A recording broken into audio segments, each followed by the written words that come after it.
Welcome to Chaitanya institute of police. నా పేరు రాజయ్య.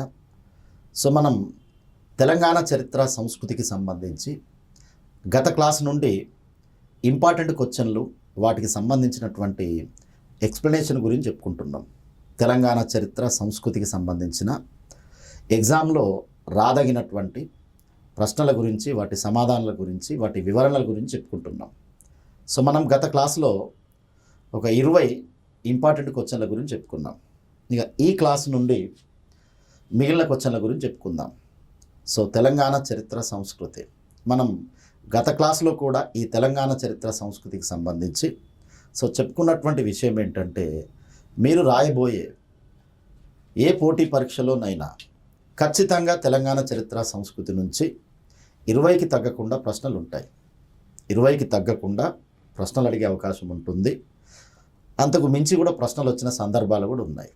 పర్టికులర్గా త్వరలో రాయబోయే పోలీస్ కానిస్టేబుల్ ప్రిలిమ్స్ ఎగ్జామ్కు సంబంధించి దాదాపుగా 20కి పైగా ఆ ఎగ్జామ్లో ప్రశ్నలు అడిగే అవకాశం ఉంటుంది ఈ తెలంగాణ చరిత్ర సంస్కృతి నుంచి. కాబట్టి పోలీస్ కానిస్టేబుల్ ప్రిలిమ్స్ ఎగ్జామ్స్ రాయబోయే అభ్యర్థులందరికీ కూడా ఈ తెలంగాణ చరిత్ర సంస్కృతి నుంచి ఇప్పుడు నేను చెప్తున్న అంతకుముందు క్లాసులో చెప్పినటువంటి ప్రశ్నల నుండి ఖచ్చితంగా ఎక్స్పెక్టెడ్కు మించి కూడా ప్రశ్నలు అడిగే అవకాశం ఉంటుంది. కాబట్టి అభ్యర్థులంతా ఈ ప్రశ్నల కింద ఇచ్చినటువంటి సమాధానము మరియు మిగిలిన 3 ఆప్షన్స్, వాటి గురించి మీరు కొంత దృష్టి పెట్టండి. వాటికి సంబంధించినటువంటి ఇంకా అదనపు సమాచారం మీకేమైనా కావాలనుకుంటే మీరు వాటికి సంబంధించినటువంటి సమాచారాన్ని కూడా గ్యాదర్ చేసుకోండి. దాదాపుగా మా చైతన్య ఇన్స్టిట్యూట్ ఆఫ్ పోలీస్ ద్వారా మేము ఆ సమాచారాన్ని కూడా మీకు అందుబాటులోకి తీసుకురాబోతున్నాం. ఓకేనా? ఈ క్లాస్లో మనం చెప్పుకోబోతున్న ప్రశ్నల గురించి ముందు చూద్దాం, వాటి గురించి చెప్పుకుందాం. లాస్ట్ క్లాస్లో 20 వరకు ప్రశ్నల గురించి చెప్పుకున్నాం. ఇప్పుడు 21వ ప్రశ్న నుంచి చెప్పుకుందాం. మన మొదటి ప్రశ్న వచ్చేసి, క్రింది వాటిలో వాసిష్ఠిపుత్ర శ్రీశాంతమూల బిరుదు. క్రింది వాటిలో వాసిష్ఠిపుత్ర శ్రీశాంతమూల బిరుదు. ఇది మన మొదటి ప్రశ్న. ఇంతకీ వాసిష్ఠిపుత్ర శ్రీశాంతమూల ఎవరు? ఈ వాసిష్ఠిపుత్ర శ్రీశాంతమూల ఎవరు? వాసిష్ఠిపుత్ర శ్రీశాంతమూల ఇతడు ఇక్ష్వాకు రాజ్య స్థాపకుడు. ఇక్ష్వాకు రాజ్యంలో మొదటివాడు. ఇక్ష్వాకు రాజ్యంలో మొత్తం 4 రాజులు ఉంటే ఆ 4 రాజుల్లో మొదటివాడు వాసిష్ఠిపుత్ర శ్రీశాంతమూల. మరియు ఇక్ష్వాకు రాజ్య స్థాపకుడు వాసిష్ఠిపుత్ర శ్రీశాంతమూల. వాసిష్ఠిపుత్ర శ్రీశాంతమూలకున్న ప్రాధాన్యత వల్ల అతడు అనేక బిరుదులు ధరించాడు, లేక అతన్ని అనేక బిరుదులతో పేర్కొంటారు. మరి అతని బిరుదేంటి? మనకు 4 ఆప్షన్స్ ఉన్నాయి. ఈ 4 ఆప్షన్స్ 4 బిరుదులు. మరి ఈ 4 బిరుదుల్లో అతని బిరుదేంటి అనేది మన ప్రశ్న. ఒకసారి కింద ఆప్షన్స్ చూడండి. మొదటి ఆప్షన్ వచ్చేసి హిరణ్యకోటి శతసహస్ర, రెండవది హల శతసహస్ర, మూడవది గోశతసహస్ర, నాలుగవది ఇక్ష్వాకు స్వామి. హిరణ్యకోటి శతసహస్ర, హల శతసహస్ర, గోశతసహస్ర అండ్ ఇక్ష్వాకు స్వామి. నిజానికి ఈ మొదటి 3 బిరుదులు ఒకే అంశానికి సంబంధించినవి. ఈ 4వ బిరుదు మాత్రం మరో అంశానికి సంబంధించింది. మరి మొదటి 3 బిరుదులు ఏ అంశానికి సంబంధించినవి? ఈ వాసిష్ఠిపుత్ర శ్రీశాంతమూల ఇక్ష్వాకు రాజుల్లో యజ్ఞాలు యాగాలు చేశాడు. ఆ యజ్ఞాలు యాగాల సందర్భంగా ఇతడు బ్రాహ్మణులకు అనేక దానాలు ఇచ్చాడు. లక్షల ఎకరాల భూములను దానంగా ఇచ్చాడు. లక్షల సంఖ్యలో గోవులను దానంగా ఇచ్చాడు. లక్షల సంఖ్యలో నాగళ్లను దానంగా ఇచ్చాడు. ఈ దానాల గురించి పేర్కొంటూ అతనికి కొన్ని బిరుదులు ఉన్నాయి. ఆ బిరుదులు ఇతని దానాలకు నిదర్శనాలుగా మనం తీసుకోవచ్చు. ఇక్కడ చూడండి, హిరణ్యకోటి శతసహస్ర అంటే లక్షల ఎకరాల భూములను దానంగా ఇచ్చినవాడు అని అర్థం. ఇది ఇతని బిరుదుల్లో ఒకటి. 2 హల శతసహస్ర, హలము అంటే నాగలి అని అర్థం. అంటే ఇతడు లక్షల సంఖ్యలో నాగళ్లను దానంగా ఇవ్వడం వల్ల ఇతనికి హల శతసహస్ర అనే బిరుదు వచ్చింది. ఇక్కడ శత అంటే 100, సహస్ర అంటే 1000. శత అంటే 100, సహస్ర అంటే 1000. హిరణ్య అంటే నిజానికి భూమి అని అర్థమవుతుంది.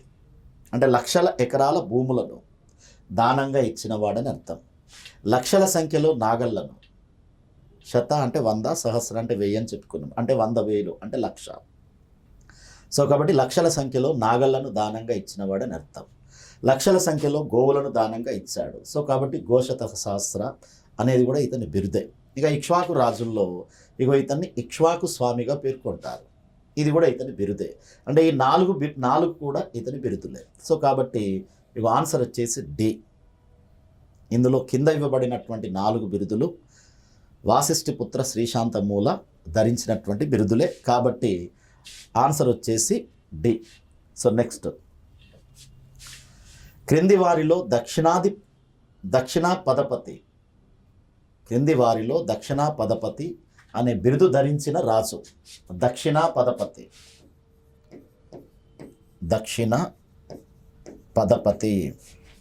అనే బిరుదు ధరించిన రాజు. సో దక్షిణ పదపతి అంటే దక్షిణ భారతదేశానికి అధిపతి, లేక దక్షిణ భారత రాజకీయాలను ప్రభావితం చేయగలిగిన వాడు అని అర్థం. క్రింది వారిలో దక్షిణ పదపతి అనేటువంటి బిరుదు ధరించిన రాజు ఎవరు అనేది ఇక్కడ ప్రశ్న. చూడండి. సో మొదటి ఆప్షన్ క్రింది వారిలో దక్షిణ పదపతి అనే బిరుదు ధరించని రాజు, ధరించిన రాజు కాదు, ధరించని రాజు ఎవరు? దక్షిణ పదపతి అనే బిరుదు ధరించని రాజు ఎవరు? చూడండి. ఆప్షన్లో మొదటి శాతకర్ణి, రెండవది శివశ్రీ శాతకర్ణి, 3 వీరపురుష దత్త, 4 వాసిష్ఠిపుత్ర శ్రీశాంతమూల. సో ఇందులో మొదటి 2 రాజులు శాతవాహన రాజులు, 3వ రాజు 4వ రాజు, వీళ్ళిద్దరు ఇక్ష్వాకు రాజులు. వీళ్ళలో 4లో 3 ఈ బిరుదు ధరించారు. మొత్తం 4 రాజులు ఉన్నారు. 2 శాతవాహన రాజులు, మిగిలిన 2 ఇక్ష్వాకు రాజులు. ఈ 4లో 3 ఈ బిరుదు ధరించారు. మరి ధరించని ఆ రాజు ఎవరు? సో ఇక్కడ మొదటి శాతకర్ణికి ఈ దక్షిణా పదపతి అనే బిరుదుంది, శివశ్రీ శాతకర్ణికి దక్షిణా పదపతి అనే బిరుదుంది, అండ్ వాసిష్ఠిపుత్ర శ్రీశాంతమూలకు దక్షిణా పదపతి అనే బిరుదుంది. ఇక్కడ ఈ బిరుదు లేని వ్యక్తి ఎవరు? వీరపురుష దత్త. సో వీరపురుష దత్త ఇక్ష్వాకు రాజుల్లో వాసిష్ఠిపుత్ర శ్రీశాంతమూల తర్వాతి వాడు. వీరపురుష దత్తకు ఒక 2 బిరుదులు ఉన్నాయి. ఆ 2 బిరుదుల్లో ఒకటి దక్షిణాది అశోకుడు అని వీరపురుష దత్తుని పేర్కొంటారు. సో ఇది వెరీ వెరీ ఇంపార్టెంట్ బిరుదు. ఎందుకంటే బౌద్ధాన్ని పోషించాడు కాబట్టి, అంటే అశోకునిలాగా దక్షిణ భారతదేశంలో బౌద్ధాన్ని పోషించాడు కాబట్టి వీరపురుష దత్తుని ఏమని పేర్కొనాలి? దక్షిణాది అశోకుడుగా పేర్కొనాలి. రైట్. ఇక మనం రెండో ప్రశ్నకు వెళ్దాం. నెక్స్ట్ ప్రశ్నకు వెళ్దాం. క్రింది వానిలో సరికాని జత. సో ఇక్కడ 4 జతలు ఉన్నాయి. వీటిలో 3 జతలు సరైనటువంటి జతలు, ఒక జత మాత్రం సరైన జత కాదు. మరి ఆ సరైనటువంటి జత కానిదేంటి? సో ఇక్కడ మిగిలిన 3 జతల మీద దృష్టి పెట్టండి. ఆ 3ంటిని వీలైతే నోట్ చేసుకోండి. ఆ 3ంటి నుండి ప్రశ్న అడిగే అవకాశం ఉంటుంది. ఓకేనా? చూడండి. ఆప్షన్ 1 దక్షిణాది బుద్ధగయ, జత వచ్చేసి శ్రీపర్వతం. శ్రీశైల ఈశాన్య ద్వారం, జత వచ్చేసి ఏలేశ్వరం. 3 శ్రీశైల పశ్చిమ ద్వారం ఆలంపురం. 4 శ్రీశైల ఉత్తర ద్వారం త్రిపురాంతకం. ఓకేనా? సో ఇందులో కింది 3 అంశాలు నిజానికి ఒకే దానికి సంబంధించినవి. 2, 3, 4 ఈ అంశాలు ఒకే దానికి సంబంధించినవి. మొదటి అంశం మరొక దానికి సంబంధించింది. దక్షిణాది బుద్ధగయ అంటే శ్రీపర్వత ప్రాంతం. ఇది సరైనటువంటి జతనే. సో మొదటి నుంచి శ్రీపర్వత ప్రాంతం బౌద్ధ మతానికి కేంద్రంగా ఉంది. ఉత్తర భారతదేశంలో బౌద్ధ మత నేపథ్యంలో బుద్ధగయకు ఎంతటి ప్రాధాన్యత ఉందో, దక్షిణ భారతదేశంలో అందులోనూ మన తెలుగు ప్రాంతంలో ఈ శ్రీపర్వత ప్రాంతానికి అంతటి ప్రాధాన్యత ఉంది. కాబట్టి పర్టికులర్గా ఇక్ష్వాకుల కాలంలో ఈ శ్రీపర్వత ప్రాంతం దక్షిణాది బుద్ధగయగా ప్రసిద్ధిగాంచింది. కాబట్టి ఇది సరైనటువంటి జతనే. మొదటిది సరైనటువంటి జత. ఇక శ్రీశైల ఈశాన్య ద్వారం, శ్రీశైల పశ్చిమ ద్వారం, శ్రీశైల ఉత్తర ద్వారం. ఇక్కడ మరి శ్రీశైలానికి కొన్నింటిని ద్వారాలుగా పేర్కొంటారు. మరి శ్రీశైల ద్వారాలుగా ఏ ప్రాంతాలను పేర్కొంటారు అనేది కనుక మీకు గుర్తుంటే దీనికి ఆన్సర్ చేయొచ్చు. సో శ్రీశైల ఒకటి శ్రీశైల ఉత్తర ద్వారం అని ఉంటుంది, రెండు శ్రీశైల దక్షిణ ద్వారం అని ఉంటుంది, శ్రీశైల తూర్పు ద్వారం, శ్రీశైల పశ్చిమ ద్వారం అండ్ శ్రీశైల ఈశాన్య ద్వారం. ఇగో ఈ విధంగా ఒక 5 ఈ విధంగా పేర్కొంటారు. శ్రీశైల ఉత్తర ద్వారం ఏంటి, మరి దక్షిణ ద్వారం ఏంటి, తూర్పు ద్వారం ఏంటి, పశ్చిమ ద్వారం ఏంటి, ఈశాన్య ద్వారం ఏంటి. సో ఉమామహేశ్వరాన్ని శ్రీశైలానికి ఉత్తర ద్వారంగా పేర్కొంటారు. ఉమామహేశ్వరం, రైట్. ఇక సిద్ధవటాన్ని శ్రీశైలానికి దక్షిణ ద్వారంగా పేర్కొంటారు. సిద్ధవటం. త్రిపురాంతకమును శ్రీశైల తూర్పు ద్వారంగా పేర్కొంటారు. త్రిపురాంతకం. ఆలంపూర్ను శ్రీశైల పశ్చిమ ద్వారంగా పేర్కొంటారు. ఆలంపూర్. ఏలేశ్వరాన్ని శ్రీశైల ఈశాన్య ద్వారంగా పేర్కొంటారు. సో ఇక్కడ మీరు 5 గుర్తుపెట్టుకుంటే ప్రశ్న ఏ విధంగా అడిగినా మీరు సమాధానం చేయవచ్చు. ఇక్కడ కింద ఈ 3 ఆప్షన్స్ చూడండి. శ్రీశైల ఈశాన్య ద్వారం ఏలేశ్వరం, ఇది రైట్ ఆన్సరే. ఏలేశ్వరం సరైనటువంటి జతనే. శ్రీశైల పశ్చిమ ద్వారం ఆలంపూర్, శ్రీశైల పశ్చిమ ద్వారం ఆలంపూర్, ఇక సరైనటువంటి జతనే. ఇక శ్రీశైల ఉత్తర ద్వారం త్రిపురాంతకం. ఇక ఇక్కడ నిజానికి శ్రీశైల ఉత్తర ద్వారం ఏంటి, ఉమామహేశ్వరం. శ్రీశైల తూర్పు ద్వారం ఏంటి, త్రిపురాంతకం. కానీ ఇక్కడ మనకి ఇవ్వబడిన ఆప్షన్లో శ్రీశైల ఉత్తర ద్వారంగా ఇక్కడ ఏ జత ఇవ్వబడింది, త్రిపురాంతకం ఇవ్వబడింది. నిజానికి శ్రీశైల ఉత్తర ద్వారం ఉమామహేశ్వరం, శ్రీశైల తూర్పు ద్వారం త్రిపురాంతకం. సో కాబట్టి ఇగో ఈ ప్రశ్నలో సరికాని జత ఏంటి, ఇగో ఇది 4వది రైట్ ఆన్సర్. సో ఈ ప్రశ్నకు సరైనటువంటి సమాధానం ఇగో 4వ ఆప్షన్, రైట్. సో నెక్స్ట్, తల్లి సమాధి వద్ద ఛాయాస్తంభ శాసనం వేయించిన ఇక్ష్వాకు రాజు. సో నిజానికి మన తెలంగాణ చరిత్రలో ఇగో ఇలాంటి సందర్భం మళ్ళీ మరొక చోట రాదు. ఒక ఇక్ష్వాకు రాజు తన తల్లి సమాధి వద్ద స్తంభాలు ప్రతిష్ఠించి ఆ స్తంభాల మీద శాసనాలు రాయించాడు. ఆ స్తంభాలను ఛాయాస్తంభ శాసనాలుగా పేర్కొంటారు. అందులో వాటి మీద రాయబడినటువంటి శాసనాలను ఛాయాస్తంభ శాసనాలుగా పేర్కొంటారు. మొత్తం 4 ఇక్ష్వాకు రాజులైతే ఒక రాజు మాత్రమే తల్లి సమాధి వద్ద ఛాయాస్తంభాలను ప్రతిష్ఠించి వాటి మీద శాసనాలు రాయించాడు. మరి ఆ రాజు ఎవరు? తల్లి సమాధి వద్ద ఛాయాస్తంభ శాసనం వేయించిన ఇక్ష్వాకు రాజు. వీళ్ళందరూ ఇక్ష్వాకు రాజులే. ఇక్కడ 4 ఆప్షన్లో ఉన్నటువంటి వాళ్ళు ఇక్ష్వాకు రాజులే. రుద్రపురుషదత్త, వీరపురుషదత్త, మొదటి శాంతమూల, ఇతన్నే వాసిష్ఠిపుత్ర శ్రీశాంతమూలగా పేర్కొనొచ్చు. Next శాంతమూల 2, so ఇతన్నే యహోల శాంతమూలగా పేర్కొనొచ్చు. మరి ఇందులో ఎవరు తల్లి సమాధి వద్ద ఛాయాస్తంభ శాసనం వేశారు? ఈ 4 ఇక్ష్వాకు రాజులే. ఈ శాసనం వేయించింది ఇక్ష్వాకు రాజు. ఒకవేళ రాజు పేరు కాకుండా వంశం పేరు ఇస్తే ఈ శాసనం ఎవరిది? శాతవాహనులదా, ఇక్ష్వాకులదా, విష్ణుకుండిల్లదా, కాకతీయులదా? ఇగో ఈ విధంగా ప్రశ్న అడగచ్చు. సో వంశం పేరు అడిగితే ఇక్ష్వాకులు అని చెప్పాలి. ఇగో రాజు పేరు అడిగితే రుద్రపురుష దత్త. ఈ శాసనాన్ని వేయించింది ఎవరు? రుద్రపురుష దత్త. నెక్స్ట్ ప్రశ్న వచ్చేసి క్రింది వాటిని సరిగా జతపరచండి. చూడండి. సో ఇక్కడ 4 రాజుల పేర్లు ఉన్నాయి ఇటువైపు. మొదటి శాంతమూల అంటే వాసిష్ఠిపుత్ర శ్రీశాంతమూల, 2 వీరపురుష దత్త, 3 రెండో శాంతమూల అంటే ఎగువల శాంతమూల ఇతని పూర్తి పేరు, 4 రుద్రపురుష దత్త. ఇవి ఇక్ష్వాకు రాజుల పేర్లు. వీళ్ళు ఇక్ష్వాకు రాజులు. మరి ఇటువైపు ఉన్నటువంటి ఆప్షన్స్ చూడండి. ఏ మాట్లాడే మానవీయ శిల్పాలు, బి అశ్వమేధ యాగం, సి గుమ్మడి దుర్రు శాసనం, గుమ్మడి దుర్రు శాసనం, డి గురజాల శాసనం. చూడండి, మాట్లాడే మానవీయ శిల్పాలు. మరి మాట్లాడే మానవీయ శిల్పాలు అంటే ఏంటి?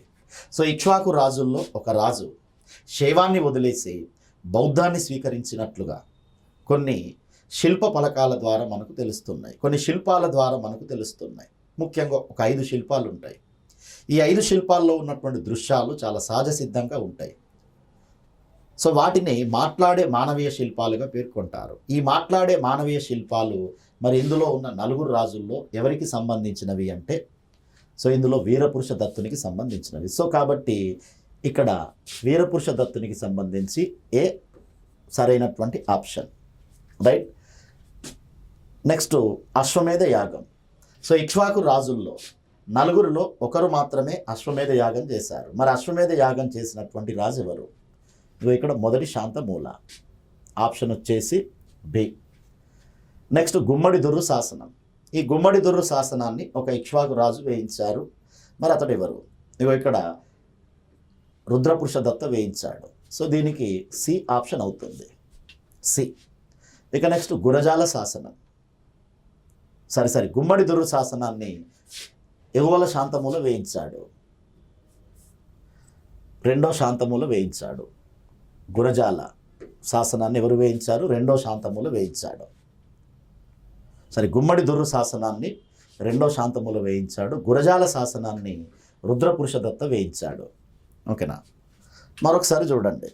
మాట్లాడే మానవీయ శిల్పాలు వీరపురుష దత్తునికి సంబంధించినవి. మాట్లాడే మానవీయ శిల్పాలు ఇందులో వీరపురుష దత్తునికి సంబంధించినవి. నెక్స్ట్ అశ్వమేధ యాగం చేసింది మొదటి శాంతమూల. నెక్స్ట్ గుమ్మడి దుర్రు శాసనాన్ని వేయించింది ఈ రెండో శాంతమూల లేక ఎగువల శాంతమూల. 4 గురజాల శాసనాన్ని వేయించింది రుద్రపురుష దత్త. ఇవి ఆన్సర్. సో కాబట్టి ఇందులో ఆన్సర్ వచ్చేసి ఇది డి ఆప్షన్, దీనికి answer, right. So next question. విష్ణు కుండిళ్లకు సంబంధించి సరికానిది. వీటిలో 4 3 విష్ణు కుండిళ్లకు సంబంధించి సరైనవి, 1 మాత్రం సరికానిది. మరి ఆ సరికానిది ఏంటి? ఇక్కడ చూడండి. మొదటి ఆప్షన్ త్రికూట మలయాధిపతులం. త్రికూట మలయాధిపతులం లేక పతులు, త్రికూట మలయాధిపతులు, ఇది మొదటిది. 2 అమరపురీషులు, 3 శ్రీపర్వత స్వామి కులదైవం, 4 హారతి భక్తులు. ఇందులో మొదటి 3 వీళ్ళకు సంబంధించినవి. సో విష్ణు కుండిళ్లను త్రికూట మలయాధిపతులుగా పేర్కొంటారు. త్రికూట మలయం అంటే కోటప్ప కొండ. అదేవిధంగా విష్ణు కుండిళ్లను అమరపురీషులని పేర్కొంటారు. అమరపురీషులు, అమరపురి అంటే ఒక నగరం పేరు. కాకపోతే ఆ నగరం ఏంటి అనేది మాత్రం కొంచెం క్లారిటీ లేదు. అమరాబాదు ప్రాంతమా, అమరావతి ప్రాంతమా, ఇంద్రపాల నగరమా, ఇలా చాలా నగరాలు ఉన్నాయి. అందులో ఏ నగరాన్ని అమరపురిగా పేర్కొంటారు అనే విషయంలో కొంత కన్ఫ్యూజన్ ఉంటుంది. కానీ మొత్తానికైతే విష్ణుకుండి రాజులు ఏమని పిలువబడుతున్నారు? అమరపురీషులు అని పిలువబడుతున్నారు. వాళ్ళుగా మేము అమరపురీషులం అని చెప్పుకునేవాళ్ళు. వాళ్ళుగా మేము త్రికూట మలయాధిపతులం అని చెప్పుకునేవాళ్ళు. అదేవిధంగా శ్రీపర్వత స్వామి భక్తులం అని చెప్పుకునేవాళ్ళు. అంటే వీళ్ళ కులదైవం శ్రీపర్వత స్వామి. విష్ణుకుండిల కులదైవం ఎవరు? శ్రీపర్వత స్వామి. శ్రీపర్వత స్వామి అంటే బుద్ధుడు అని అర్థం. శ్రీపర్వత స్వామి అంటే బుద్ధుడు అని అర్థం. మొత్తానికి వీళ్ళ కులదైవం వచ్చేసి శ్రీపర్వత స్వామి, రైట్. మరి ఇక్కడ హారతి భక్తులు, ఇది వాస్తవానికి విష్ణుకుండిలకు సంబంధించింది కాదు. హారతి అనే దేవతను ఇక్ష్వాకులు కులదైవంగా పూజించారు. ఇక్ష్వాకులు హారతి దేవత భక్తులు. సో ఇక్కడ మన ప్రశ్న ఏంటి? విష్ణుకుండిల్లో ప్రశ్న. విష్ణుకుండిల్లో నిజానికి హారతి దేవతను విష్ణుకుండిళ్ళు పూజించలేదు. హారతి దేవత ఎవరికి సంబంధించిన కులదైవం? ఇక్ష్వాకులకు సంబంధించినటువంటి కులదైవం. ఓకేనా, రైట్. నెక్స్ట్ ప్రశ్నకి వెళ్దాం. ఆంధ్రదేశంలో అత్యధిక అశ్వమేధ యాగాలు చేసిన రాజు. ఆంధ్రదేశంలో అత్యధిక అశ్వమేధ యాగాలు చేసినటువంటి రాజు ఎవరు? చూడండి. మొదటి శాతకర్ణి. ఈయన శాతవాహన రాజుల్లో 3వ వాడు. ఈయన 2 అశ్వమేధ యాగాలు చేశాడు. తర్వాత మొదటి శాంతమూల. మొదటి శాంతమూల ఇందాక చెప్పుకున్న ఇక్ష్వాకు రాజుల్లో మొదటివాడు. అతని పూర్తి పేరు వాసిష్ఠిపుత్ర శ్రీశాంతమూల. అతడు కూడా అశ్వమేధ యాగం చేశాడు. ఇక ఆ తర్వాత ఇంద్రవర్మ, ఆ తర్వాత 2వ మాధవ వర్మ. ఇక్కడ మనకు కావాల్సినటువంటి ఆన్సర్ ఏంటి? అత్యధిక అశ్వమేధ యాగాలు చేసినటువంటి రాజు ఎవరు? ఆంధ్రదేశంలో అత్యధిక అశ్వమేధ యాగాలు మొత్తం 11. 11 అశ్వమేధ యాగాలు చేసిన ఒక రాజు ఉన్నాడు. ఇన్ని అశ్వమేధ యాగాలు వాస్తవానికి వేరే ఇతర ఏ రాజు చేయలేదు. అంటే ఆంధ్రదేశాన్ని పరిపాలించిన, తెలంగాణను పరిపాలించిన ఏ రాజు కూడా 11 అశ్వమేధ యాగాలు చేయలేదు వేరే రాజులు, కానీ ఇందులో ఉన్నటువంటి ఒక రాజు మాత్రం 11 అశ్వమేధ యాగాలు చేశాడు. అతడు విష్ణుకుండి రాజు. ఒకవేళ రాజు పేరు కనుక కాకుండా అత్యధిక అశ్వమేధ యాగాలు చేసినటువంటి రాజవంశం ఏంటి అని కనుక ప్రశ్న అడిగితే విష్ణుకుండిల్ అని చెప్పాలి. ఇక్కడ ఆన్సర్ వచ్చేసి రెండో మాధవ్ వర్మ. రెండో మాధవ్ వర్మ మొత్తం ఎన్ని అశ్వమేధ యాగాలు చేశాడు? 11 అశ్వమేధ యాగాలు చేశాడు. మరి ఎన్ని అశ్వమేధ యాగాలు అంతకు ముందు కానీ ఆ తర్వాత కానీ మరి ఇతర రాజులు చేయలేదు, రైట్? సో కాబట్టి ఆన్సర్ వచ్చేసి రెండో మాధవ్ వర్మ. నిజానికి వీళ్ళంతా అశ్వమేధ యాగాలు చేసిన వాళ్ళే, కానీ ఇన్ని అశ్వమేధ యాగాలు చేయలేదు. ఓకేనా? ఇక నెక్స్ట్ ప్రశ్న, క్రింది వాటిలో సరికానిది. క్రింది వాటిలో సరికానిది ఏంటి? సరికాని జత, సరికానిది చూడండి. మహారాజేంద్ర వర్మ ఇంద్రపాల నగర నిర్మాత, గోవిందవర్మ చైతన్యపురి విహారం, మాధవర్మ 2 నరమేధ యజ్ఞాలు, విక్రమేంద్ర భట్టారక వర్మ 1 ఇవో ఘటికలు. మరి ఇందులో సరికాని జత ఏంటి? ఇక్కడ ఆప్షన్స్ చూడండి. ఇంద్రపాల నగర నిర్మాత, ఇంద్రపాల నగర నిర్మాత నిజానికి మహారాజేంద్ర వర్మ. ఇతనికి మరో పేరు ఇంద్రవర్మ. ఇంద్రవర్మ లేక మహారాజేంద్ర వర్మ ఇంద్రపాల నగరం అనే నగరాన్ని నిర్మించాడు తన పేరు మీదుగా. కాబట్టి ఇది సరైనటువంటి జతనే. నెక్స్ట్ గోవిందవర్మ. గోవిందవర్మ బౌద్ధాన్ని ఆదరించాడు, బౌద్ధాన్ని పోషించాడు. అందులో భాగంగానే అతడు ఒక విహారాన్ని నిర్మించాడు, బౌద్ధ విహారాన్ని నిర్మించాడు. ఆ విహారాన్ని దిల్సునగర్కు సమీపంలోని చైతన్యపురి ప్రాంతంలో నిర్మించాడు. సో కాబట్టి ఇది కూడా సరైనటువంటి జతనే, చైతన్యపురి విహారం. నెక్స్ట్ రెండో మాధవ్ వర్మ. రెండో మాధవ్ వర్మ అనేక యజ్ఞాలు యాగాలు చేశాడు. వాటిలో కొన్ని అశ్వమేధ యాగాలు ఉన్నాయి, కొన్ని రాజు యాగాలు ఉన్నాయి. అదేవిధంగా భారతదేశంలో నరమేధ యజ్ఞాలు చేసిన ఏకైక రాజుగా ఇతడు ప్రసిద్ధిగాంచాడు. అంటే నరమేధ యజ్ఞాలు కూడా సరైనటువంటి జతనే. నరమేధ యజ్ఞాలు చేసింది ఎవరు? రెండో మాధవ్ వర్మ. ఇక్కడ విక్రమేంద్ర భట్టారక వర్మ 1 ఘటికలు అంటున్నాడు. మరి ఇంతకీ ఘటికలు అంటే ఏంటి? సో ఘటికలు అంటే వేద విద్యలను బోధించే విద్యా సంస్థలు. సో మన తెలుగు ప్రాంతాల్లో వేద విద్యలను బోధించే విద్యా సంస్థలు నెలకొల్పిన మొదటి వాళ్ళు విష్ణుకుండినులు. కానీ ఇక్కడున్న ఇతడు కాదు. విక్రమేంద్ర భట్టారక వర్మ 1 కూడా విష్ణుకుండి రాసే, కానీ అతడు ఈ ఘటికలు నెలకొల్పలేదు. ఇంద్ర భట్టారక వర్మ తెలంగాణ ప్రాంతంలో లేక ఆంధ్రదేశంలో మొదటిసారిగా ఘటికలు నెలకొల్పినటువంటి విష్ణుకుండి రాజు ఇంద్ర భట్టారక వర్మ. ఇంద్ర భట్టారక వర్మ వీటిని నెలకొల్పాడు. సో కాబట్టి ఇక్కడ నిజానికి ఏముండాలి? ఇంద్ర భట్టారక వర్మ ఉంటే కరెక్ట్, కానీ విక్రమేంద్ర భట్టారక వర్మ అని ఉంది. ఇది సరికాని జత. మిగిలిన 3 జతలు సరైనవే. మహారాజేంద్ర వర్మ ఇంద్రపాల నగరాన్ని నిర్మించాడు, గోవిందవర్మ చైతన్యపురి విహారం నిర్మించాడు, రెండో మాధవ్ వర్మ నరమేధ యజ్ఞాలు చేశాడు. ఘటికలు నెలకొల్పింది మాత్రం ఇంద్ర భట్టారక వర్మ. ఎవరు కాదు? మొదటి విక్రమేంద్ర భట్టారక వర్మ కాదు, రైట్? ఇక నెక్స్ట్ క్వశ్చన్కి వెళ్దాం. క్రింది వాటిని సరిగా జతపరచండి. క్రింది వాటిని సరిగా జతపరచండి అనేది మన ప్రశ్న. సో ఇక్కడ 4 శాసనాలు ఉన్నాయి. ఇక్కడ వాటికి సంబంధించినటువంటి అంశాలు ఉన్నాయి. ఆ 4 శాసనాలను ఒకసారి చూడండి. 1 చిక్కుళ్ళ తామ్ర శాసనం, 2 తుమ్మలగూడెం శాసనం, 3 చైతన్యపురి శాసనం, 4 దెందులూరు శాసనం. ఇక్కడ ఇటువైపు ఉన్నటువంటి ఆప్షన్స్ చూడండి. విజయరాజ్య సంవత్సరంబుల్, విజయరాజ్య సంవత్సరంబుల్, తెలంగాణలో తొలి సంస్కృత శాసనం, తెలంగాణలో తొలి ప్రాకృత శాసనం, ఆంధ్రదేశంలో శివాలయం ప్రస్తావన ఉన్న తొలి శాసనం. ఆంధ్రదేశంలో శివాలయం ప్రస్తావన ఉన్నటువంటి తొలి శాసనం. సో ఈ 4 వెరీ వెరీ ఇంపార్టెంట్. సింపుల్గా విజయరాజ్య సంవత్సరంబుల్ అనే తెలుగు పదాన్ని పేర్కొన్న తొలి శాసనం ఏంటి అని అడుగుతాడు. తెలంగాణలో తొలి సంస్కృత శాసనం ఏంటి అని ప్రశ్న అడుగుతాడు. తెలంగాణలో తొలి ప్రాకృత శాసనం ఏంటి అని ప్రశ్న అడుగుతాడు. తెలంగాణలో లేక ఆంధ్రదేశంలో శివాలయాన్ని ప్రస్తావించిన తొలి శాసనం ఏంటి అని అడుగుతాడు. సో కాబట్టి ఈ 4 కూడా వెరీ వెరీ ఇంపార్టెంట్ అంశాలే. చూడండి, చిక్కుళ్ళ తామ్ర శాసనం వాస్తవానికి ఏ కరెక్ట్. ఏ. తుమ్మలగూడెం శాసనం, తుమ్మలగూడెం శాసనం ఏంటిది? దీనికి ఉన్న ప్రాధాన్యత ఏంటి? తెలంగాణలో తొలి సంస్కృత శాసనమే ఇది. సో కాబట్టి మీకు బి ఆప్షన్. మూడోది చైతన్యపురి శాసనం. మీకు తెలంగాణలో ఇది తొలి ప్రాకృత శాసనం కాబట్టి ఇక్కడ సి.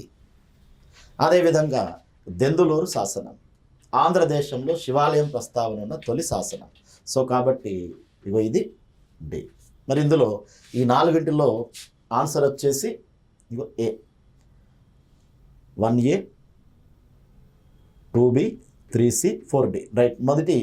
మొదటి ఆప్షన్ వచ్చేసి రైట్ ఆన్సర్. చిక్కుళ్ళ తామ్ర శాసనం విజయరాజ్య సంవత్సరంబుల్ అని పేర్కొంది. తుమ్మలగూడెం శాసనం తెలంగాణలో తొలి సంస్కృత శాసనం. చైతన్యపురి శాసనం తెలంగాణలో తొలి ప్రాకృత శాసనం. దెందులూరు శాసనం ఆంధ్రదేశంలో శివాలయాన్ని ప్రస్తావించిన తొలి శాసనం రైట్. నెక్స్ట్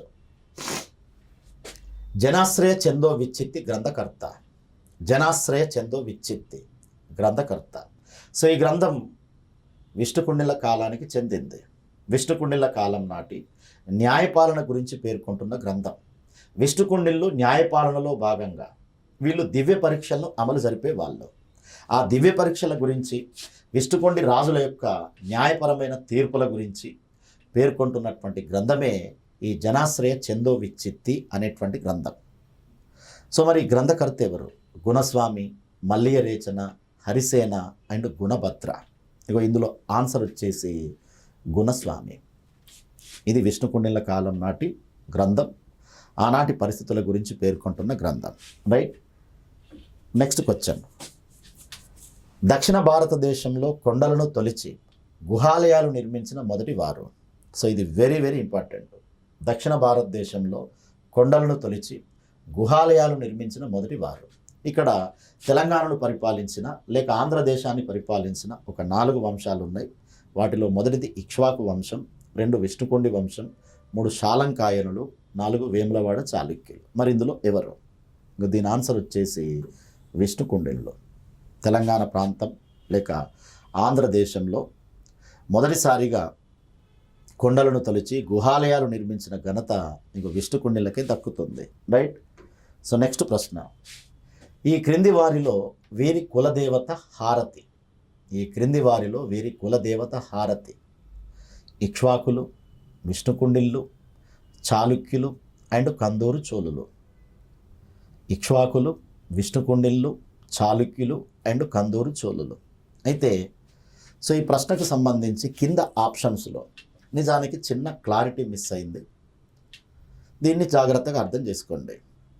ఈ క్రింది వారిలో వీరి కులదేవత హారతి. సో ప్రశ్న సరిగానే ఉంది, కానీ కింద 4 ఆప్షన్లలో క్లారిటీ మిస్ అయింది. వాస్తవానికి ఇక్కడ ఏముండాలి మళ్ళీ అంటే A 1 or 2, B 3 or 4, C 1 or 3, D 2 or 4. ఈ విధంగా ఉండాలి. ఇది మిస్ అయింది ఇక్కడ.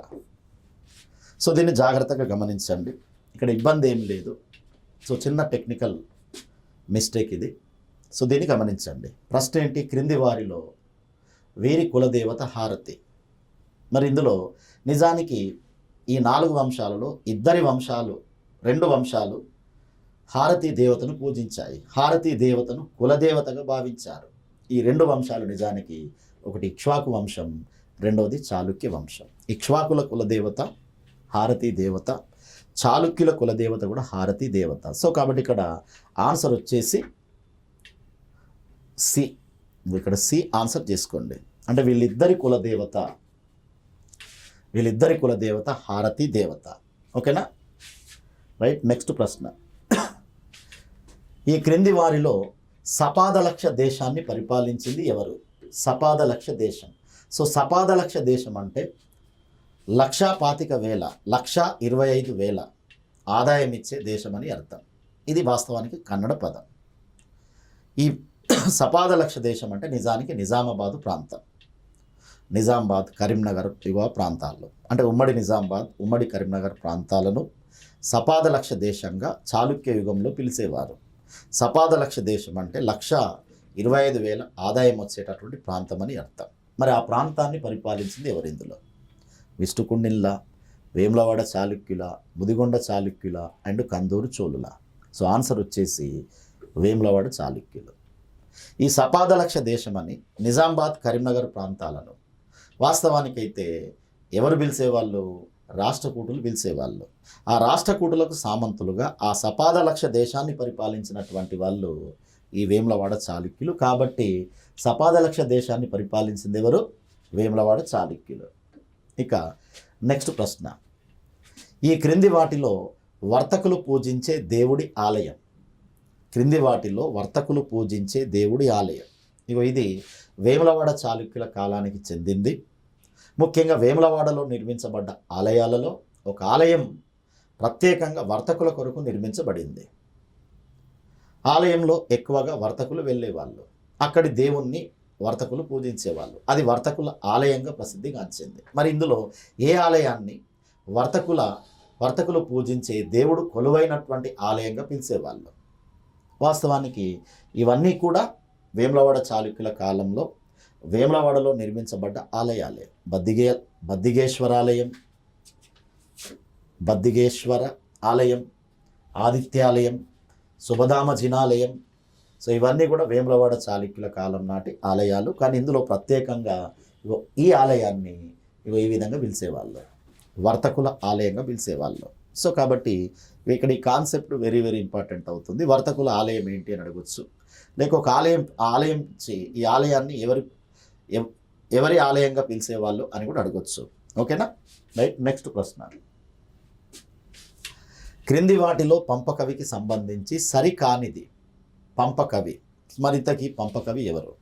సో తెలుగులో నన్నయ్య, తిక్కన, ఎర్రన లాగానే కన్నడ భాషలో కూడా కన్నడ కవిత్రయం అనే పేరుతో 3 కవులు ఉండేవాళ్ళు. వారిలో మొదటివాడు పంప, 2 పొన్న, 3 రన్న. పంప, పొన్న, రన్న ఈ 3 మన తెలుగులో నన్నయ్య, తిక్కన, ఎర్రన లాంటి వాళ్ళు. ఈ కన్నడ కవిత్రయంలో ఒక కవిని వేములవాడ చాళుక్యులు పోషించారు. ఓ కవి వేములవాడ చాళుక్యుల ఆస్థాన కవి. అతని పేరే పంపకవి. పంపకవిని పోషించింది వేములవాడ చాళుక్యులు. పంపకవిని పోషించింది వేములవాడ చాళుక్యులు. ఇది గుర్తుపెట్టుకోండి. రెడీ. ఇందులో మరి ఆ పంపకవికి సంబంధించి సరికానిది ఏంటి? సో 1 కన్నడ ఆది కవి, 2 దానంగా పొందిన గ్రామం ధర్మపురి. 3 గ్రంథం విక్రమార్జున విజయం, 4 అరికేసరి 1 ఆస్థాన కవి. చూడండి ఇక్కడ. సో పంపకవిని కన్నడ ఆది కవిగా పేర్కొంటారు. తెలుగులో నన్నయ్యను ఏ విధంగా ఆది కవిగా పేర్కొంటారో పంపకవిని కూడా కన్నడ భాషకు ఆది కవిగా పేర్కొంటారు. ఇతడు కన్నడ భాష కవి, జైన మతస్థుడు. అదేవిధంగా ఇతడు ధర్మపురి గ్రామాన్ని దానంగా పొందాడు. ఇతనికి ఒక వేములవాడ చాళుక్య రాజు ధర్మపురి గ్రామాన్ని దానంగా ఇచ్చాడు. ధర్మపురి గ్రామం గోదావరి నది ఒడ్డున ఉంటుంది. చాలా ప్రాశస్త్యం కలిగినటువంటి నగరం ధర్మపురి నగరం లేక ధర్మపురి గ్రామం. ఇక పంపకవి రాసిన గ్రంథాల్లో ఒకటి విక్రమార్జున విజయం. ఇతడు రాసినటువంటి గ్రంథాల్లో ఒకటి. అంటే మొదటిది కరెక్టే, 3వది కరెక్టే, 2వది కరెక్టే. ఇక్కడ 4వది కరెక్ట్ కాదు, సరైనది కాదు. వాస్తవానికి పంపకవి 2వ అరికేసరి ఆస్థాన కవి, మొదటి అరికేసరి కాదు. ఇక్కడ పంపకవి ఎవరి ఆస్థాన కవి? 2వ అరికేసరి ఆస్థాన కవి. రైట్. సో ఆన్సర్ వచ్చేసి మనకి ఇక్కడ 4వ ఆప్షన్. ఇక నెక్స్ట్, క్రింది వాటిని సరిగా జతపరచండి. వాస్తవానికి సో ఇక్కడ కింద ఆప్షన్స్ ఇవ్వలేదు. సో కాబట్టి దీనికి బదులుగా అంటే దీని గురించి మళ్ళీ మనం మరో సందర్భంలో చెప్పుకుందాం. నెక్స్ట్ ప్రశ్న వస్తుంది, నెక్స్ట్ దాంట్లో వస్తుంది దీనికి సంబంధించి. దీన్ని వదిలేసి నెక్స్ట్ దానికి వెళ్దాము. క్రింది వాటిలో ఆలంపూర్కు సంబంధించి సరికానిది ఏంటి? చూడండి. 1 దక్షిణ కాశీ, 2 దేవాలయాల పట్టణం, 4 నవబ్రహ్మాలయాలు, 3 శ్రీశైల దక్షిణ ద్వారం. సో ఆలంపూర్ ప్రాంతాన్ని దక్షిణ కాశీగా పేర్కొంటారు. అదేవిధంగా దీన్ని దేవాలయాల పట్టణంగా పేర్కొంటారు. అదేవిధంగా ఇక్కడ నిర్మించబడ్డ ఆలయాల్లో చాలా ముఖ్యమైన ఆలయాలు నవబ్రహ్మ ఆలయాలు. ఈ నవబ్రహ్మ ఆలయాలను బాదామి చాళుక్యులు నిర్మించారు. సో ఇందాక చెప్పుకున్నాం, ఆలంపూర్ను శ్రీశైలానికి పశ్చిమ ద్వారంగా పేర్కొంటారు. ఇది దక్షిణ ద్వారం కాదు. దక్షిణ ద్వారంగా సిద్ధవటం అనే ప్రాంతాన్ని పేర్కొంటారు. శ్రీశైల దక్షిణ ద్వారం సిద్ధవటం, శ్రీశైల దక్షిణ ద్వారం సిద్ధవటం. మరి ఆలంపూర్ను శ్రీశైల పశ్చిమ ద్వారంగా పేర్కొంటారు. పశ్చిమ ద్వారం, శ్రీశైల పశ్చిమ ద్వారం ఏంటి? ఆలంపూర్ ప్రాంతం. శ్రీశైల దక్షిణ ద్వారం ఏంటి? సిద్ధవటం ప్రాంతం. సో కాబట్టి ఇక్కడ సరికానిది ఏంటి? ఇగో ఇది మూడోది సరికానిది, రైట్. ఇక నెక్స్ట్ ప్రశ్న, క్రింది వాణిని సరిగా జతపరచండి. క్రింది వాణిని సరిగా జతపరచండి. ఇక్కడ 4 శాసనాలు ఉన్నాయి. ఇగో ఇటువైపు వాటిని వేసినటువంటి వ్యక్తులు ఉన్నారు. చూడండి, ఒకటి కుర్వగట్టు శాసనం, కుర్వగట్టు శాసనం. 2 కొల్లిపర శాసనం. 3 వేములవాడ శాసనం. 4 ఫర్బని శాసనం, ఫర్బని శాసనం. చూడండి, కుర్వగట్టు శాసనం. మరి ఇందులో ఇటువైపు ఉన్న ఆప్షన్స్ ఒకసారి చూడండి. మొదటి హరికేసరి, 2వ హరికేసరి, బీరగృహుడు అండ్ 3వ హరికేసరి. మరి ఈ శాసనాలను వీళ్ళలో ఎవరెవరు వేయించారు ఒకసారి చూడండి. కుర్వగట్టు శాసనం. సో కుర్వగట్టు శాసనాన్ని వేయించింది ఇగో బీరగృహుడు. సో కాబట్టి బీరగృహుడు ఇది ఆన్సర్ దీనికి. నెక్స్ట్ కొల్లిపర శాసనం. సో కొల్లిపర శాసనాన్ని వేయించింది మొదటి హరికేసరి, మొదటి హరికేసరి. ఇక వేములవాడ శాసనం. సో వేములవాడ శాసనాన్ని వేయించింది ఇగో 2వ హరికేసరి. ఇక చివరిది ఫర్బని శాసనం. ఇగో దీన్ని 3వ హరికేసరి వేయించాడు. ఇగో ఇవి ఆప్షన్స్, ఇవి ఆన్సర్లు. కుర్వగట్టు శాసనం బీరగృహుడు వేయించాడు, కొల్లిపర శాసనం మొదటి హరికేసరి వేయించాడు, వేములవాడ శాసనం 2వ హరికేసరి వేయించాడు, ఫర్బని శాసనం ఇగో 3వ హరికేసరి వేయించాడు. సో కాబట్టి ఇందులో ఆన్సర్ వచ్చేసి ఇగో ఏ 1C 2A 3B and 4D, right. ఇక నెక్స్ట్ ప్రశ్నకి వెళ్దాం. క్రింది వాటిలో సోమదేవ సూరికి సంబంధించి సరికానిది. సోమదేవ సూరి. సో ఈ సోమదేవ సూరి ఒక గొప్ప జైనమత గురువు, గొప్ప జైనమత పండితుడు. ఇగో ఇతడు వేములవాడ చాళుక్యుల కాలం వాడు. వేములవాడ చాళుక్య రాజులు సోమదేవ సూరిని ఆదరించారు. వేములవాడ ప్రాంతంలో వేములవాడ చాళుక్యులు ఇతన్ని ఆదరించారు, పోషించారు. మరి ఇతనికి సంబంధించి సరికానిది ఏంటి? సోమదేవ సూరికి సంబంధించి ప్రతిసారి ఒక ప్రశ్న అడుగుతున్నాడు, వెరీ వెరీ ఇంపార్టెంట్ అతడు. మరి ఇందులో అతనికి సంబంధించి సరికానిది ఏంటి? ఒక 3 ఏమో అతనికి సంబంధించి సరైనవి, ఒకటి మాత్రం సరికాదు. చూడండి, శాద్వాదల సింహ ఇదొక బిరుదు పేరు.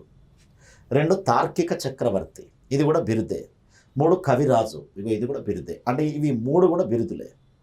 ఇగో అనకాంతవాదం ఇదొక తత్వం, ఇదొక ఫిలాసఫీ.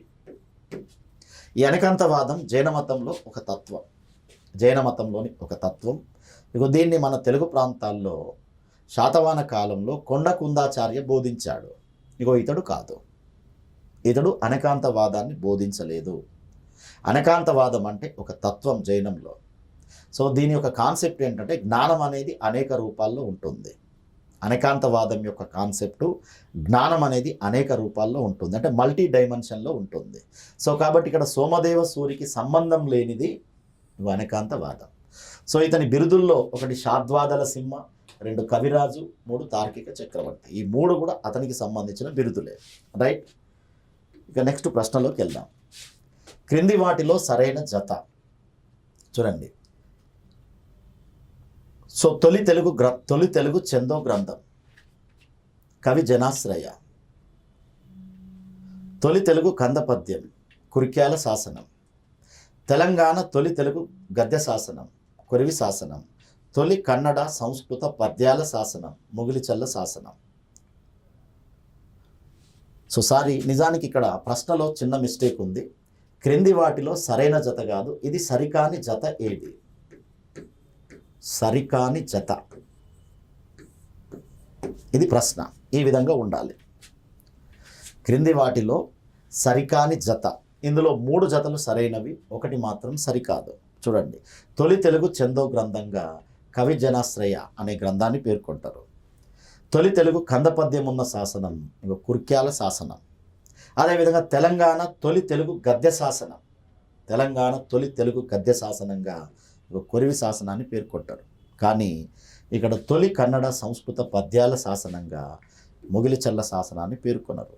ఇది ఇక్కడ మన ప్రశ్నకు సంబంధించి సరైనటువంటి ఆన్సర్ 4వ. ప్రశ్న ఏ విధంగా ఉండాలి? క్రింది వాటిలో సరికాని జత ఏంటి అని ఉండాలి. సరికానిది ఇది 4వది. ఇది గుర్తుపెట్టుకోండి. తొలి కన్నడ సంస్కృత పద్యాల శాసనంగా దేన్ని పేర్కొంటారు? రైట్.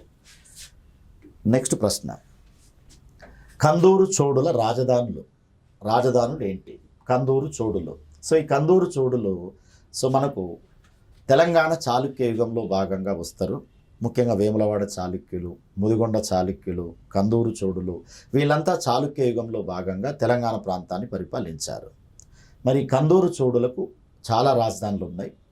మరి ఇక్కడ ఆ రాజధానులు ఏంటి? చూడండి, కందూరు చోడుల రాజధానులు పానగల్లు, కొలనుపాక, కోడూరు, వర్ధమానపురం. నిజానికి ఈ 4 కూడా వీళ్ళ రాజధానులే.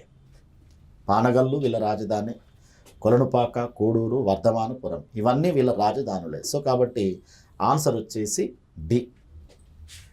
నెక్స్ట్, పచ్చల సోమేశ్వరాలయం మరియు ఛాయా సోమేశ్వరాలయాల నిర్మాతలు. వెరీ వెరీ ఇంపార్టెంట్ ఆలయాలు. వీటి మీద చాలాసార్లు ప్రశ్న అడిగాడు. పచ్చల సోమేశ్వరాలయం, ఛాయా సోమేశ్వరాలయం. ఇవి పానగల్లులో నిర్మించబడ్డ ఆలయాలు. ఎక్కడ? పానగల్లు. మరి వీటిని ఎవరు నిర్మించారు? విష్ణుకుండినుల, వేములవాడ చాళుక్యుల, ముదిగొండ చాళుక్యుల, కందూరు చోడుల. ఆన్సర్ వచ్చేసి కందూరు చోడులు. రైట్. నెక్స్ట్, సోమదేవ సూరికి సంబంధించి సరికానిది. సోమదేవ సూరి, ఇందాక చెప్పుకున్నాం సోమదేవ సూరి గురించి. అతనికి సంబంధించి సరికానిది ఏంటి? ఇక్కడ చూడండి, శుభధామ జినాలయం, యశస్థిలక, దశభక్తి, యుక్తి చింతామణి సూత్ర. ఇందులో శుభధామ జినాలయం వేములవాడలో నిర్మించబడ్డ ఒక ఆలయం, ఒక జైన దేవాలయం. దీన్ని వేములవాడ చాళుక్యులు నిర్మించారు. ఈ ఆలయంలో ప్రధాన పూజారిగా సోమదేవసూరి పనిచేసేవాడు. ఈ ఆలయాన్ని వేములవాడ చాళుక్యులు ఈ సోమదేవసూరికి కానుకగా ఇచ్చారు. కాబట్టి ఇది సోమదేవసూరికి సంబంధించిన ఆప్షనే అవుతుంది. యశస్థిలక అనేది సోమదేవసూరి రాసిన ఒక గ్రంథం పేరు. యుక్తి చింతామణి సూత్ర అనేది కూడా సోమదేవసూరి రాసిన ఒక గ్రంథం పేరు. ఇక్కడ దశభక్తి అనేది కూడా ఒక గ్రంథమే, కానీ దీన్ని సోమదేవసూరి రాయలేదు. దీన్ని కొండ కుందాచార్య రాశాడు. కొండ కుందాచార్య. ఈ కొండ కుందాచార్య శాతవాహనుల కాలం వాడు. రైట్. దశభక్తి అనేది ఎవరు రాసిన గ్రంథము? కొండ కుందాచార్య. కొండ కుందాచార్య శాతవాహన కాలం వాడు. కొండ కుందాచార్య కూడా వెరీ వెరీ ఇంపార్టెంటే. నెక్స్ట్ క్వశ్చన్, క్రింది వాటిలో కాకతీయ మొదటి ప్రోలరాజు బిరుదు కానిది. కాకతీయ మొదటి ప్రోలరాజు బిరుదు కానిది ఏంటి? ఇందులో 3 బిరుదులు కాకతీయ మొదటి ప్రోలరాజు ధరించాడు. ఒక బిరుదు మాత్రం అతని బిరుదు కాదు. ఒక బిరుదు అతని బిరుదు కాదు.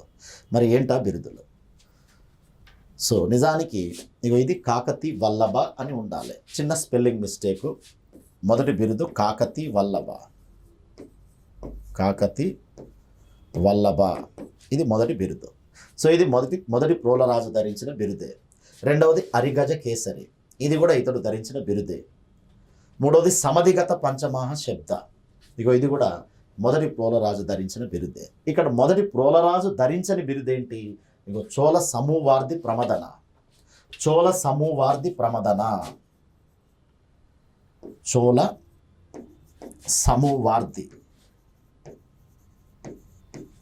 ప్రమదన. ఇది ఎవరు ధరించలేదు? మొదటి ప్రోలరాజు ధరించలేదు. ఇది వాస్తవానికి మొదటి బేతరాజు బిరుదు. కాకతీయ మొదటి బేతరాజు బిరుదు ఇది చోళ సమూవార్ధి ప్రమదన అనేది మొదటి బేతరాజు బిరుదు. ఎవరి బిరుదు కాదు? మొదటి ప్రోలరాజు బిరుదు కాదు. కాబట్టి మన ప్రశ్న పరంగా ఇక్కడ ఆన్సర్ ఏంటి? చోళ సమూవార్ధి ప్రమదన. చోళ సమూవార్ధి ప్రమదన. రైట్. నెక్స్ట్ ప్రశ్న,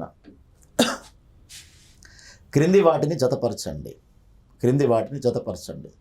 ఇటువైపు 4 శాసనాలు ఉన్నాయి, ఇటువైపు 4 వ్యక్తులు ఉన్నారు. చూడండి, ద్రాక్షారామ శాసనం. ద్రాక్షారామ శాసనాన్ని బమ్మిరెడ్డి వేయించాడు. ఈ బమ్మిరెడ్డి మొదటి ప్రతాపరుద్రుడి సేనాధిపతి. హనుమకొండ శాసనం. హనుమకొండ శాసనాన్ని మొదటి ప్రతాపరుద్రుడు వేయించాడు. దుర్గి శాసనాన్ని కాయస్థ జన్నిగ దేవుడు వేయించాడు. ఈ కాయస్థ జన్నిగ దేవుడు కడప, కర్నూలు ప్రాంతాల్లో కాకతీయులకు సామంతులుగా పనిచేసేవాడు, ఒక సామంత రాజు. ఎవరు? కాయస్థ జన్నిగ దేవుడు. ఇక నెక్స్ట్ చందుపట్ల శాసనం. ఇక దీన్ని పువ్వుల ముమ్మడి వేయించాడు. ఈ చందుపట్ల శాసనమే రుద్రమదేవి మరణం గురించి పేర్కొంటుంది. రుద్రమదేవి మరణం గురించి పేర్కొంటున్న శాసనమే చందుపట్ల శాసనం. కాకతీయ సేనాధిపతుల్లో ఒకరైన పువ్వుల ముమ్మడి ఈ శాసనాన్ని వేయించాడు. సో చూడండి ఒకసారి. ద్రాక్షారామ శాసనం బమ్మిరెడ్డి వేయించాడు. హనుమకొండ శాసనం మొదటి ప్రతాపరుద్ర వేయించాడు. దుర్గి శాసనం కాయస్థ జన్నిగ దేవుడు వేయించాడు. చందుపట్ల శాసనం పువ్వుల ముమ్మడి వేయించాడు. రైట్. ఇక నెక్స్ట్ శాసనం. నెక్స్ట్ ప్రశ్న. క్రింది వాటిలో గణపతి దేవుని బిరుదులు. గణపతి దేవునికి నిజానికి చాలా బిరుదులు ఉన్నాయి. ఖచ్చితంగా గణపతి దేవుని మీద ఒక ప్రశ్న అడిగే అవకాశం ఉంటుంది. మరి ఇందులో గణపతి దేవుని బిరుదులు ఏంటి? చూడండి. సకల దేశ ప్రతిష్టాపనాచార్య. ఇది గణపతి దేవుని బిరుదుల్లో ఒకటి. 2 ఆంధ్రాధీశుడు. ఇది కూడా గణపతి దేవుని బిరుదుల్లో ఒకటి. 3 చోడకటక చూరాకార. ఇది కూడా గణపతి దేవుని బిరుదుల్లో ఒకటి. సో మూడవది పృథ్వీశ్వర శిరం కందుక క్రీడా వినోద. పృథ్వీశ్వర శిరం కందుక క్రీడా వినోద. నిజానికి ఇవన్నీ కూడా గణపతి దేవుని బిరుదులే. సో కాబట్టి ఆన్సర్ వచ్చేసి డి. ఈ 4 బిరుదులు గణపతి దేవుడు ధరించిన బిరుదులే. కాబట్టి ఆన్సర్ వచ్చేసి డి. నెక్స్ట్. రాయ గజకేసరి అనే బిరుదు ధరించిన వారు. ఈ రాయ గజకేసరి అనే బిరుదును ఇద్దరు ధరించారు. మరి ఆ ఇద్దరు ఎవరు ఇందులో? గణపతి దేవుడు, మొదటి ప్రతాపరుద్ర, రెండవ ప్రతాపరుద్ర అండ్ రుద్రమదేవి. వీళ్ళిద్దరు ధరించారు. గణపతి దేవుడు అండ్ రుద్రమదేవి వీళ్ళిద్దరు ధరించిన బిరుదు రాయ గజకేసరి. రైట్. కాబట్టి ఆన్సర్ వచ్చేసి గణపతి దేవ అండ్ రుద్రమదేవ. 1, 4. ఇది రైట్ ఆన్సర్. ఇక నెక్స్ట్. ముత్తుకూరు యుద్ధానికి సంబంధించి సరికానిది. ముత్తుకూరు యుద్ధం. సో ఈ ముత్తుకూరు యుద్ధం వచ్చేసి 1263లో జరిగింది. 1263లో ముత్తుకూరు యుద్ధం జరిగింది. ఈ ముత్తుకూరు యుద్ధం గణపతి దేవుని కాలంలో జరిగింది. ముత్తుకూరు యుద్ధానికి కాకతీయుల చరిత్రలో చాలా ప్రాధాన్యత ఉంది. మరి ముత్తుకూరు యుద్ధానికి సంబంధించి క్రింది వాటిలో సరికానిది ఏంటి? ముత్తుకూరు యుద్ధానికి కారణం నెల్లూరు వ్యవహారం. ఇది సరైనటువంటి ఆప్షన్. 2 పాల్గొన్న నెల్లూరు పాలకుడు మనుమసిద్ధి. సో ఈ మనుమసిద్ధి కాకతీయులకు సామంతుడుగా నెల్లూరు ప్రాంతాన్ని పరిపాలించేవాడు. ముఖ్యంగా గణపతి దేవునికి మనుమసిద్ధి సామంతుడుగా నెల్లూరును పరిపాలించేవాడు. కాబట్టి ఇది కూడా రైట్ ఆన్సరే. ఎందుకంటే మనుమసిద్ధి ఈ ముత్తుకూరు యుద్ధంలో పాల్గొన్నాడు. మూడవది గణపతి దేవ మరియు జటావర్మ సుందర పాండ్య మధ్య జరిగింది. ఇది కూడా రైట్ ఆప్షనే. ఈ యుద్ధం కాకతీయులకు అండ్ పాండ్యులకు మధ్య జరిగింది. సో పాండ్యులు వచ్చేసి ఈ మదురై ప్రాంతాన్ని పరిపాలించే వాళ్ళు, ఈ తమిళనాడు ప్రాంతానికి చెందినటువంటి వాళ్ళు. ఈ పాండ్యులు కాకతీయుల సామంత రాజ్యమైనటువంటి నెల్లూరును ఆక్రమించారు. అక్కడున్న మనుమసిద్ధిని తరిమేశారు. కాబట్టి కాకతీయ గణపతి దేవుడు పాండ్యులపైన యుద్ధం ప్రకటించాడు. పాండ్యులకు కాకతీయులకు మధ్య ముత్తుకూరు అనే యుద్ధం జరిగింది. కాబట్టి ఈ 3వ ఆప్షన్ కూడా సరైనదే. గణపతి దేవ మరియు జటావర్మ సుందర పాండ్య. అంటే ఆనాటి పాండ్యరాజు జటావర్మ సుందర పాండ్య. రైట్. ఇక డి ఆప్షన్ ఏముంది? గణపతి దేవుడు అద్భుతమైన విజయం సాధించాడు. వాస్తవానికి ఇది రైట్ ఆన్సర్. ముత్తుకూరు యుద్ధానికి సంబంధించి సరికానిది గణపతి దేవుడు అద్భుతమైన విజయం సాధించాడు అనేది రైట్ ఆన్సర్. వాస్తవానికి ఈ యుద్ధంలో గణపతి దేవుడు దారుణంగా ఓడిపోయాడు. గణపతి దేవుని జీవితంలో ఇది అత్యంత దారుణమైనటువంటి ఓటమని చెప్పొచ్చు. కాకతీయ వంశ గౌరవానికి మచ్చ తెచ్చిన యుద్ధాలలో ఒకటిగా ఈ యుద్ధాన్ని పేర్కొనవచ్చు. సో కాబట్టి ఇది మనకు రైట్ ఆన్సర్ అవుతుంది. వాస్తవానికి ఇక్కడ ఏముండాలి? గణపతి దేవుడు ఓడిపోయాడని ఉండాలి. వాస్తవానికి గణపతి దేవుడు ఓడిపోయాడు. ఇక్కడ ఏముంది? గణపతి దేవుడు అద్భుతమైన విజయం సాధించాడని ఉంది. ఇక్కడ యుద్ధానికి సంబంధించి సరికానిది ఏంటిది? సో కాబట్టి మన ఆన్సర్ వచ్చేసి డి. రైట్. నెక్స్ట్. క్రింది వాటిని సరిగా జతపరచండి. సో ఇక్కడ 4 శాసనాలు ఉన్నాయి. సో ఇక్కడ 4 అంశాలు ఉన్నాయి చూడండి. హనుమకొండ శాసనం, దుర్గి శాసనం, కల్వచేరు శాసనం, దుగ్గిరాల శాసనం, ముస్లిం దండయాత్రలు, కాకతీయుల న్యాయపాలన, రుద్రమదేవి పట్టాభిషేకం, కాకతీయుల స్వాతంత్ర ప్రకటన. సో ఇందులో హనుమకొండ శాసనం మొదటి ప్రతాపరుద్రుడు వేయించాడు. ఇది కాకతీయుల స్వాతంత్ర ప్రకటన గురించి పేర్కొంటుంది. ఇక ఇందులో దుర్గి శాసనమేమో రుద్రమదేవి పట్టాభిషేకం గురించి పేర్కొంటుంది. కల్వచేరు శాసనమేమో కాకతీయ సామ్రాజ్యం పైన జరిగిన ముస్లిం దండయాత్రల గురించి పేర్కొంటుంది. దుగ్గిరాల శాసనమేమో కాకతీయుల కాలం నాటి న్యాయపాలన గురించి పేర్కొంటుంది. సో ఇవి చూడండి ఒకసారి. హనుమకొండ శాసనం దేని గురించి పేర్కొంటుంది? కాకతీయుల స్వాతంత్ర ప్రకటన. ఒకటి డి. దుర్గి శాసనం రుద్రమదేవి పట్టాభిషేకం గురించి పేర్కొంటుంది. 2 సి. కల్వచేరు శాసనం ముస్లిం దండయాత్రల గురించి పేర్కొంటుంది. 3 ఏ. దుగ్గిరాల శాసనం కాకతీయుల న్యాయపాలన గురించి. 4 బి. సో కాబట్టి మొదటిది రైట్ ఆన్సర్. సో నెక్స్ట్ ప్రశ్న, రేచల్ల రుద్రుడికి సంబంధించి సరికానిది. రేచల్ల రుద్రుడు, ఈ రేచల్ల రుద్రుడు గణపతి దేవుని సేనాధిపతుల్లో ఒకరు, లేక గణపతి దేవుని సామంతుల్లో ఒకరు. గణపతి దేవుడు యాదవుల వద్ద బందీగా ఉన్నప్పుడు ఓవైపు గణపతి దేవుని విడుదల కొరకు ప్రయత్నం చేస్తూనే మరొక వైపు కాకతీయ సామ్రాజ్య రక్షణ బాధ్యతలు చేపట్టాడు. కాకతీయ సామ్రాజ్యాన్ని కాపాడగలిగాడు. ఇది రేచల్ల రుద్రుడికి ఉన్నటువంటి ప్రత్యేకత. కాబట్టి రేచల్ల రుద్రుడి మీద కూడా ప్రశ్న అడిగే అవకాశం ఉంది. మరి ఇందులో రేచల్ల రుద్రుడికి సంబంధించి సరికానిదేంటి? చూడండి, రుద్రమదేవి సేనాధిపతి, కాకతీయ రాజ్య భార దౌరేయ ఇదొక బిరుదు పేరు. కాకతీయ రాజ్య స్థాపనాచార్య ఇది కూడా ఒక బిరుదు పేరు. రామలింగేశ్వర ఆలయ నిర్మాత, రామలింగేశ్వర ఆలయం అంటే రామప్ప దేవాలయం. నిజానికి ఇతడు గణపతి దేవుని సేనాధిపతి, రుద్రమదేవి సేనాధిపతి కాదు. ఇది రైట్ ఆన్సర్. గణపతి దేవుని సేనాధిపతి, రుద్రమదేవి సేనాధిపతి కాదు.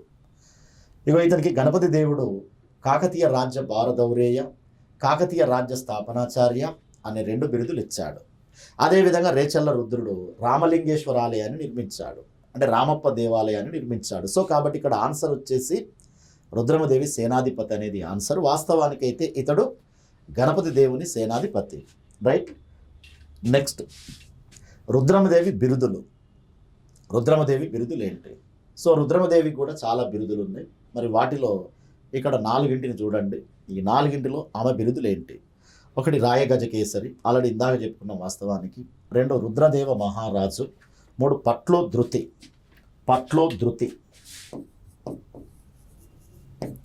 పట్లోధృతి అంటే పట్టాభిషేకానికి ఎంపిక చేయబడింది అని అర్థం. 3 రుద్రదేవ మహారాజు. రుద్రమదేవి అధికారంలోకి వచ్చిన తర్వాత, పాలనా బాధ్యతలు చేపట్టిన తర్వాత, సో ఈమె పురుష దుస్తులు ధరించి పురుషనామంతోనే పరిపాలించింది. ఆ పురుషనామం రుద్రదేవ మహారాజా. ఒక రకంగా ఇది బిరుదు అనుకోవచ్చు, ఈమె పేరు అనుకోవచ్చు. ఈ పేరుతోనే పరిపాలించింది. సో కాబట్టి రాయగజకేసరి ఈమె ధరించిన బిరుదే, రుద్రదేవ మహారాజు ఈమెకు సంబంధించిందే, అండ్ పట్లోధృతి ఈమెకు సంబంధించిందే, ఆంధ్ర మహారాజ్ని అనేది కూడా ఈమె ధరించిన బిరుదుల్లో ఒకటి. ఇవన్నీ ఈమె ధరించిన బిరుదులు. పట్లోధృతిగా, రాయగజకేసరిగా, రుద్రదేవ మహారాజుగా, ఆంధ్ర మహారాజ్నిగా ఈమె బిరుదులు ధరించింది. కాబట్టి ఇక్కడ ఆన్సర్ వచ్చేసి డి. రైట్. ఇక తెలంగాణ చరిత్ర సంస్కృతిలో మిగిలిన ప్రశ్నల గురించి మనం నెక్స్ట్ క్లాస్లో చెప్పుకుందాం. సో దాదాపు మేము ఇంతకుముందే చెప్పాము, 100 ప్రశ్నలతోటి తెలంగాణ చరిత్ర సంస్కృతికి సంబంధించి మీకు ఎగ్జామ్లో బాగా ఉపయోగపడే విధంగా మేము ప్రశ్నాపత్రాన్ని తయారు చేశాము. ఈ సందర్భంగా మా వైపు నుంచి ఒక చిన్న రిక్వెస్ట్, మేము దాదాపుగా మా శక్తి కొద్దీ మీకు ఎగ్జామ్లో ఉపయోగపడే విధంగా ఈ ప్రశ్నాపత్రాన్ని తయారు చేయడానికి మా Chaitanya institute of police team అంతా చాలా కష్టపడుతుంది. ఏదో విధంగా మీకు ఉపయోగపడాలి, సో మీరంతా ఉద్యోగస్తులుగా మారాలి అనే ఓ కోరికతోటి మా టీం అంతా పనిచేస్తుంది. కాబట్టి మాకు చిన్న ఎంకరేజ్మెంటుగా మా ఛానల్ను మీరు సబ్స్క్రైబ్ చేసుకోండి. వీలైతే మీ ఫ్రెండ్స్కు షేర్ చేయండి, మీ ఫ్రెండ్స్కు చెప్పండి. సో మా ఛానల్ వచ్చేసి Chaitanya institute of police channel. So ఇదే పేరుతో దిల్సునగర్లో ఆఫ్లైన్ ఇన్స్టిట్యూట్ కూడా నడుస్తుంది. సో మీరు ఆఫ్లైన్ క్లాసులు కూడా వినొచ్చు. అదేవిధంగా ఆన్లైన్లో కూడా మీకు సంబంధించినటువంటి మీకు ఉపయోగపడే విధంగా ఉన్న అన్ని రకాల ఆఫ్లైన్ క్లాసులు, ఆన్లైన్ క్లాసులు కావచ్చు, లేక ఇంపార్టెంట్ ప్రశ్నలు కావచ్చు, మేము మీకు ఎప్పుడూ అందుబాటులో ఉంటాం వీటి ద్వారా. ఓకే, మరోసారి చిన్న రిక్వెస్ట్, సబ్స్క్రైబ్ చేసుకోండి మా ఛానల్ను, షేర్ చేయండి, మీ ఫ్రెండ్స్ అందరికీ చెప్పండి. Right, thank you very much.